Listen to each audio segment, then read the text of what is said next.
Bonjour à tous chers amis, good morning, good afternoon, good evening. Alors aujourd'hui, je voulais profiter de cette balade automnale pour répondre à une question que Boris m'a posée récemment. Comment fait-on pour apprendre l'anglais tout seul? Alors, première question, est-ce qu'on peut l'apprendre tout seul? Cette vidéo, vous l'avez déjà eue sur cette fabuleuse chaîne YouTube. Il suffit de cliquer sur le lien en dessous. Vous verrez, il est marqué « Peut-on apprendre l'anglais tout seul ?» la vidéo, 2 points.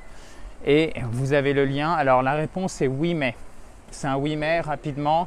Oui, c'est possible, mais le but d'une langue, c'est de communiquer. Donc il y a un moment ou un autre, vous allez devoir évidemment pratiquer. Et c'est d'ailleurs tout le plaisir d'une langue. Excusez-moi, on est devant le lycée, du coup, il y a un peu de circulation. Enfin, un des lycées. Du coup, le plaisir, c'est de communiquer. Mais par contre, on peut faire de gros progrès tout seul. Mais tout seul, ça ne veut pas dire qu'on le fait dans son coin. C'est par exemple utiliser Internet. On peut avoir un correspondant par Internet. Dans ce cas-là, est-ce que c'est faire de l'anglais tout seul? À vous de voir. D'accord? Mais en tout cas, j'en parle dans cette vidéo complètement. C'est-à-dire, je traite le sujet complètement. Vous avez le lien juste en dessous. Alors maintenant, comment faire? Tout simplement, aujourd'hui, vous avez la chance, et pourquoi je vous dis vous, parce que moi, quand j'ai commencé vraiment à mettre à l'anglais, c'était juste après le bac, même en année de terminale, donc c'était il y a longtemps. C'était en 2003. Alors certains vont me dire, oui, moi j'ai passé mon bac, par exemple, Adrien, en 1975, donc pas du tout. Enfin, ça fait un petit moment, et surtout, pourquoi je vous dis ça? Parce qu'il n'y avait pas Internet à l'époque, et du coup, toutes les ressources auxquelles vous avez, vous, maintenant accès, on n'y avait pas accès, donc apprendre l'anglais tout seul, c'est devenu beaucoup plus facile pour une seule raison en fait. Si je veux aller à l'essentiel au niveau de l'efficacité de l'apprentissage, c'est le fait que vous pouvez maintenant beaucoup plus facilement corriger ou faire corriger vos erreurs tout seul.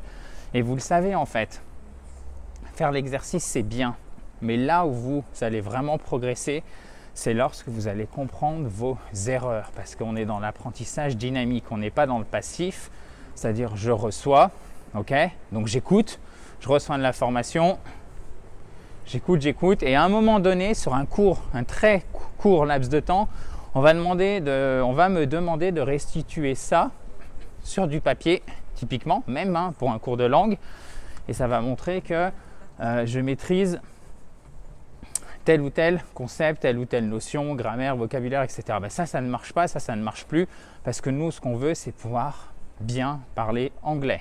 Donc, bien évidemment qu'il faut faire de la grammaire, mais là où c'est intéressant, c'est que vous puissiez corriger vos erreurs, les vôtres, ok? Donc oui, on peut apprendre l'anglais tout seul en utilisant Internet correctement. Alors, bien évidemment, vous avez comment faire, c'est la question de la vidéo. Vous avez cette fabuleuse chaîne YouTube, mais je suis totalement juge et partie. Donc je déclare cet énorme conflit d'intérêts. Oui, je me prends pour un médecin sur un plateau de LCI. Enfin, ceci dit, ils ne déclarent pas tout, mais bon, ça c'est une autre histoire. Même si c'est tout de même assez transparent en partie. Ceci dit, vous pouvez vous abonner à cette fabuleuse chaîne YouTube en cliquant sur le bouton rouge en bas à droite, et vous pouvez en profiter pour vous mettre le pied à l'étrier, pour bien structurer votre apprentissage. Vous voyez, ça arrive directement dans votre boîte mail. Avant, il fallait acheter le bouquin, les CD, mettre le CD, etc. Donc, il y avait une énorme friction. Ok? Non seulement il fallait payer, mais en plus, il fallait attendre. Là, vous l'avez directement en haut à droite. Dans votre boîte email, il arrive ce kit complet. Première chose. Deuxième chose, aujourd'hui, vous pouvez beaucoup plus facilement, et ça, je vous invite à le faire tous les jours avec de la régularité, comme vous avez accès beaucoup plus facilement à la fois aux outils, d'accord, d'apprentissage, mais aussi au contenu, que ce soit du contenu, par exemple, pour améliorer votre compréhension orale. Je vais vous faire une vidéo d'ailleurs sur les 3 très bons sites, 3 très bonnes ressources pour améliorer votre anglais au niveau compréhension orale, d'accord? Elles sont gratuites ou quasiment gratuites. Ça viendra dans une prochaine vidéo. Donc non seulement vous avez les outils, mais en plus vous avez le contenu. Donc profitez-en. Mais le souci en fait, c'est que vous pouvez avoir les meilleurs outils du monde.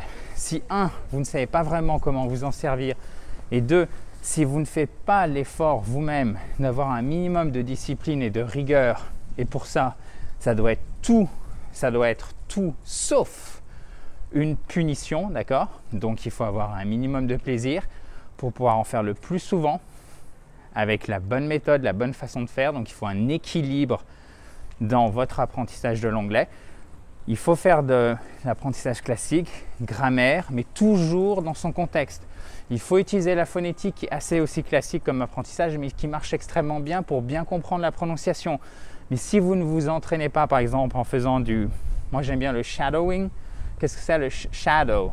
C'est l'ombre, d'accord? Shadowing, c'est le fait de répéter. Vous avez un enregistrement audio en anglais, d'accord? Et vous répétez, vous écoutez une phrase et vous répétez derrière. Vous réécoutez et vous répétez jusqu'à imiter le mieux possible. Ça, vous voyez, vous pouvez le faire très facilement avec Internet aujourd'hui. Vous tapez shadowing English dans YouTube et vous allez trouver plein de choses. Donc aujourd'hui, c'est possible, vous avez ces outils, mais si vous ne le faites pas en fait, et même si vous tapez juste une seule fois, vous regardez, ok, je vais suivre la suggestion d'Adrien, et finalement, après, vous y tenez pas. Ok, bon, et il ne va rien se passer. Donc, ça, c'est si on voit le verre à moitié vide, mais si on voit le verre à moitié plein, il y a quelque chose de très intéressant. C'est que désormais, en fait, l'enseignement de l'anglais, c'est beaucoup plus démocratique. Démocratique au sens de méritocratique. C'est-à-dire que si vous y mettez, d'accord, vous avez juste besoin d'une connexion Internet qui tient la route, vous allez pouvoir grandement améliorer votre anglais. Et ça, c'est tout de même une bonne nouvelle. Donc, oui, bien sûr, on peut apprendre l'anglais tout seul, mais il ne faut jamais oublier que c'est un moyen de communication. Donc, ce n'est pas un but en soi. Comment faire? Je viens de vous donner plein de techniques, mais je voudrais synthétiser pour bien que vous ayez comment on dit en anglais, justement la big picture, ok? L'image d'ensemble, c'est qu'il vous faut un équilibre dans votre environnement d'apprentissage. Premièrement, il faut un maximum de choses en anglais. Votre téléphone, GPS, ordinateur, etc.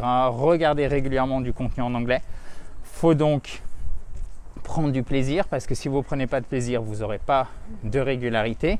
Mais ça ne veut pas dire, il ne faut pas tomber dans ces espèces d'apprentissage à la mode qui sont plus contre-productifs qu'autre chose et qui vous poussent en fait juste à regarder un peu de BBC, écouter des podcasts et c'est bon, je vais pouvoir améliorer mon niveau d'anglais. Alors oui, certes, vous allez l'améliorer, mais ça va être très incomplet et vous allez très, très rapidement être bloqué. D'accord? Donc n'oubliez jamais qu'il vous faut aussi un apprentissage classique de l'anglais et pour ça, quoi de mieux, chers amis, que suivre par exemple une chaîne YouTube. Alors vous en avez plein d'autres, hein. Vous avez les tutos de Huito par exemple, vous avez celle-ci et suivez une formation aussi structurée, quelle que soit cette formation, d'accord, qu'elle soit gratuite, payante, etc. Mais il vous faut un plan, il vous faut un fil conducteur par quelqu'un qui sait ce qu'il fait. Comme ça, vous êtes guidé et vous gagnez du temps, ok? Ça, c'est super important. C'est pour ça, à mon sens, que les applis ne peuvent être, sauf pour se mettre le pied à l'étrier vraiment quand on est en niveau 1, c'est-à-dire grand débutant, ne peuvent être qu'un complément en fait, parce que très rapidement, vous avez besoin d'un accompagnement et où vous avez des questions de grammaire un peu plus poussées auxquelles l'app en fait ne va pas répondre. Pourquoi je vous dis ça? Parce qu'en fait, j'ai eu des centaines de fois en quelques années ce type de commentaires.